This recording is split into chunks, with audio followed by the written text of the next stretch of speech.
A very good morning, students. How are you all? I am glad to meet you all in my next online class. Our new topic is Chapter 3, Friendly Fauna, a poem written by Robin Klein. Robin Klein is an Australian writer of children's book. She was born on 28 February 1936 in Kempsey Town in the mid-north coast region of New South Wales, Australia. It is located roughly 16.5 kilometers inland from the coast of the Pacific region. It is roughly 345 kilometers north of Sydney. At present, Robin resides near Melbourne. Melbourne is the capital and the most popular city of the Australian state of Victoria, and the second most popular city in both Australia and Oceania. Melbourne is a home to many of Australian best known landmarks, such as the Melbourne Cricket Ground and the National Gallery of Victoria. Robin had her first short story published at the age of 16. In 1936, she was awarded a literature board grant for writing, and since then she has had more than 20 books published. Some of her works include Hating Alison Ashley, Halfway Across the Galaxy and Turn Left, and his famous novel Came Back to Show You I Could Fly.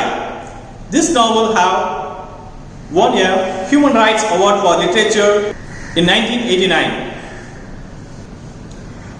Many of her books have received literary awards, including the South Australian Festival Award for Literature in 1998 for her work, The List Maker.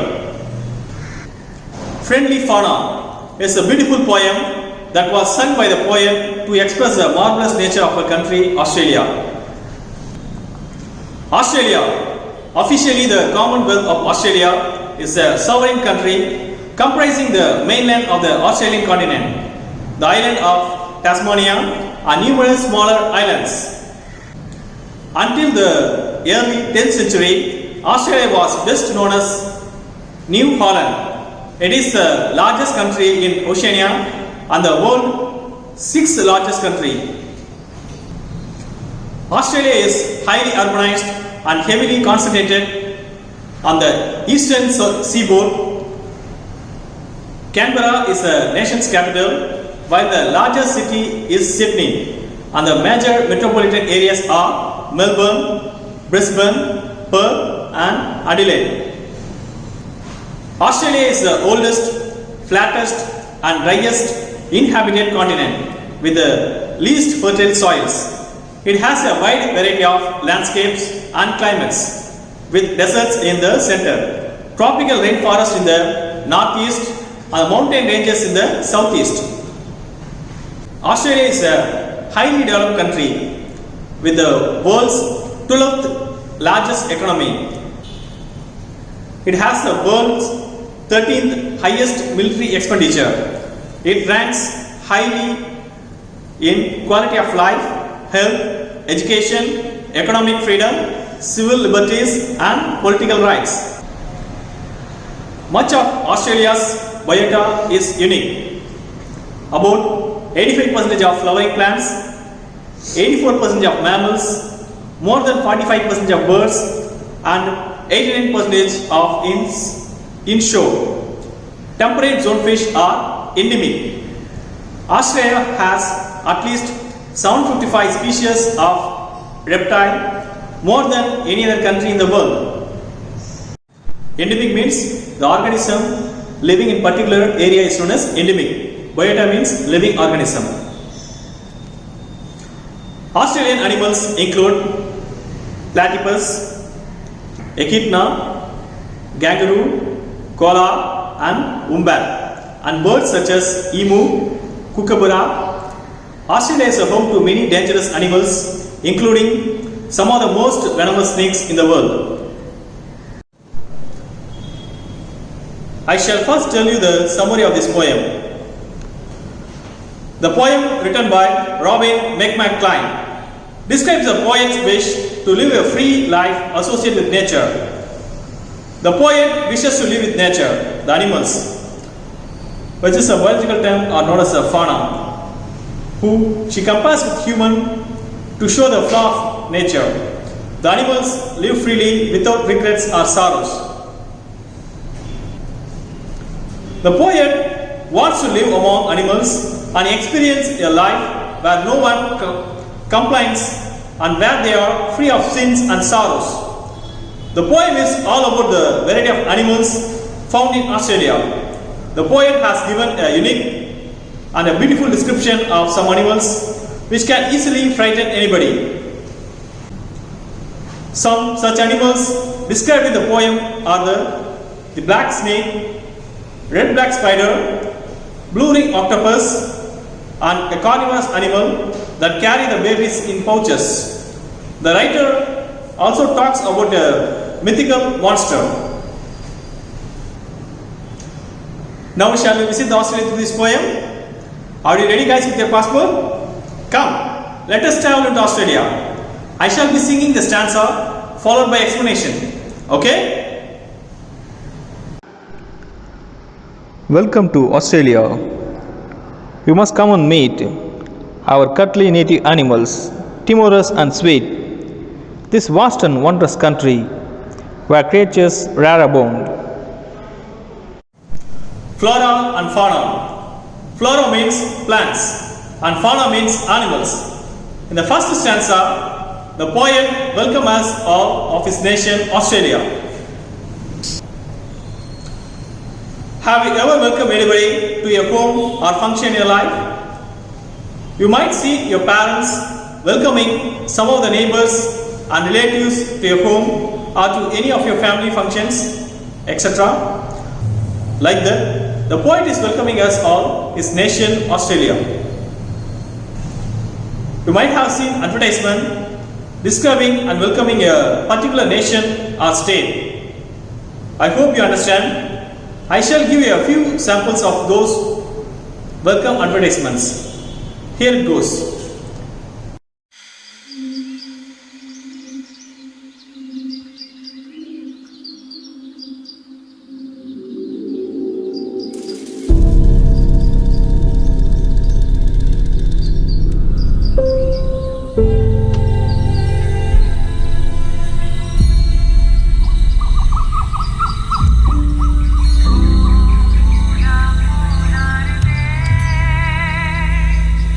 Oh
Once you visit Assam, it stays with you forever. Actually, the poet welcomes us all to meet cuddly native animals of Australia. Cuddly means soft and pleasant to hold close to you. Do you have pet animals at home? What is your favorite pet animal? This is your assignment today. In a fresh page, write 5 lines about your favorite pet animal, about its name, about its daily activities, and about its specialty compared to other animals. You can also paste a photo of your favorite pet animal in the page. Those who do not like pet animals at all must write a few sentences on your favorite wild animals with photo of them. You can collect and paste a photo of that wild animal from net. Do you understand, students? In the first stanza here, the poet, even though describes the cuddly native animals, that is soft and pleasant native animals, there are various dangerous animals in Australia. Some of those have been also described by the poet here, like the poisonous spider and the venomous copperhead snake. Ha ha ha. The poet also describes her native animals as timorous and sweet. Timorous and sweet. Timorous means easily frightened. She described those animals as so sweet as timorous, that is, easily frightened by us. We have already learned in chapter 3, prose lesson, Mowgli's finds his family, that there are various animals that are categorized as threatened species, rare species, vulnerable species, endangered species, extinct species, etc. I repeat, threatened species, rare species, vulnerable species, endangered species, extinct species, etc. I remember saying in English, never underestimate any God's creation, especially those that are weaker and silent. Even if you don't respect them, never mind, don't ever ill-treat them. When they start to dominate you by mutilating themselves, think about your position. Have you seen an old movie, Honey, I Shrunk the Kids? In this Hollywood science fiction movie, certain kids will become smaller than ants. Imagine yourself being smaller than ants. How pity you will be. Can't imagine. Am I right, guys? Anyhow, try not to hurt them at all for any cause. If you don't disturb them, mostly they go on their way. Do you know one important thing, guys? Those animals that enter our home are our compound wall. They come because we all have destroyed their natural habitat and have constructed building our home there only. So they have no other place to go, and that's why they come. So don't get angry on them. Okay guys, we shall continue our poem. This vast and wondrous country where creatures rare abound. This phrase tells us that Australia is a vast and wondrous country with many rare creatures. Vast means extremely big. Wondrous means marvelous, that is, inspiring a feeling of wonder or delight, which is a feeling of amazement and admiration caused by something beautiful, remarkable, or unfamiliar. Mostly, poem enhances or provokes our aesthetic values. That is why I have assigned you today related to your favorite pet or wild animals. Aesthetic is concerned with beauty or art. So, my assignment today will enhance your aesthetic value directly or indirectly. So, enjoy and complete this work. The poet describes our nation as a vast country of numerous timorous and sweet animals. What do you think about our country, my dear students? Yes, our country India is also a pride nation with many different wildlife, both flora and fauna. That too many herbal or medicinal plants are found abundantly in India. There are many different types of forests, including coniferous forest, evergreen forest, deciduous forest, mangrove forest, and deserts. Oops, did it bite you? That black snake on the ground. I really should have warned you to take care how you tread.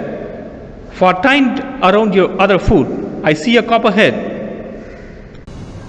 In the second stanza, the poet suddenly introduces a big venomous snake of Australia, copperhead. There are different kinds of copperheads in various regions of this earth. Let me share some idea about that. Australian copperhead is found in Australia, southern Australia and Tasmania. There are a kind of venomous copperhead known as a pit viper species in certain part of North America. Copperhead rat snake is a non-venomous species found in southern Asia. Chinese copperhead, a venomous pit viper species, is found in Southeast Asia. Australian copperheads are usually 1.4 to 1.7 meter, that is 4.6 to 5.6 feet long. The color varies from a coppery mid-brown to yellowish, reddish, grey or even black depending on the individual. Copperheads are diurnal at most times of year but switch to night hunting in some hot weather. Nocturnal and diurnal. Animals that are active during night time are known as nocturnal animals, whereas animals that are active during daytime are known as diurnal animals. Certain mosquitoes, owls, cockroaches are some known nocturnals, examples, and that are active during night time. We humans, cow, goat, etc. are the well-known example of diurnal animals that are active during daytime. Australian copperheads swim well and often hunt tadpoles. The major diet is frog. The venomous is moderately toxic. I really should have warned you to take off how you tread. Tread means to put your foot down while you are walking. The other meaning of tread is to press down on something with your foot. So, here the poet really failed to warn about the snakes crawling on the ground there. That is, you should be aware of your steps in those dense forests, such that you don't need to be harmed by those venomous snakes twined around. Twine means twist. Usually, snakes used to twist around any objects. For example, our limbs, either hands or legs, when they touch. This is what the poet speaks about here. She gives awareness about copperhead snake and how these snakes behave when they touch our food. What pretty colored berries. Ah, nature great provider. Sorry, my mistake. Do not eat that red back spider. Yes, of course you may paddle. You may certainly go in. But I wouldn't get too pally with the sinister black fin. You have changed your mind. The third stanza appears like describing the pretty colored berries. But unfortunately, the poet feels sorry and confirms that they are not berries, but red-backed spider. Red-backed spiders are also known as Australian black widow. This is a species of highly venomous spider believed to originate in South Australia. The adult female is easily recognized by her spherical black body with a prominent red stripe on the upper side of her abdomen on a hourglass shaped red and hourglass shaped red or orange stripe on the underside. Females usually have a body length of about 10 mm while the male is much smaller, being only 3 to 4 millimeter. These spiders are mainly nocturnal, that is, they are active only during night. When bitten, a human has symptoms like nausea, vomiting, headache, etc. An antivenom has been available since 1956. Right. Next, we are about to paddle in water. Paddle means to walk in water that is not very deep. Yes, of course, says the poet. Paddling, we can certainly go in water, but the poet would not want us to get too pally. Pally means having a close, friendly relationship. With whom? With whom does the poet does not want to get closer? It is none other than the sinister black fin. Sinister means seeming evil or dangerous. Here, the poet tries to describe a shark with the black fins. Sharks are large marine fish with cartilaginous, that is, soft skeleton and a prominent dorsal fin. Most sharks are predators which hunt other animals as their food. They are ferocious even in a picture or movie or video. They are one of the most dangerous animals of this world. Okay boys, let us end the session with these 3 stanzas. Go through the stanzas thoroughly. Today's assignment I given in the beginning of the class. Go through it, write in a fresh page. Okay boys, thank you. God bless you.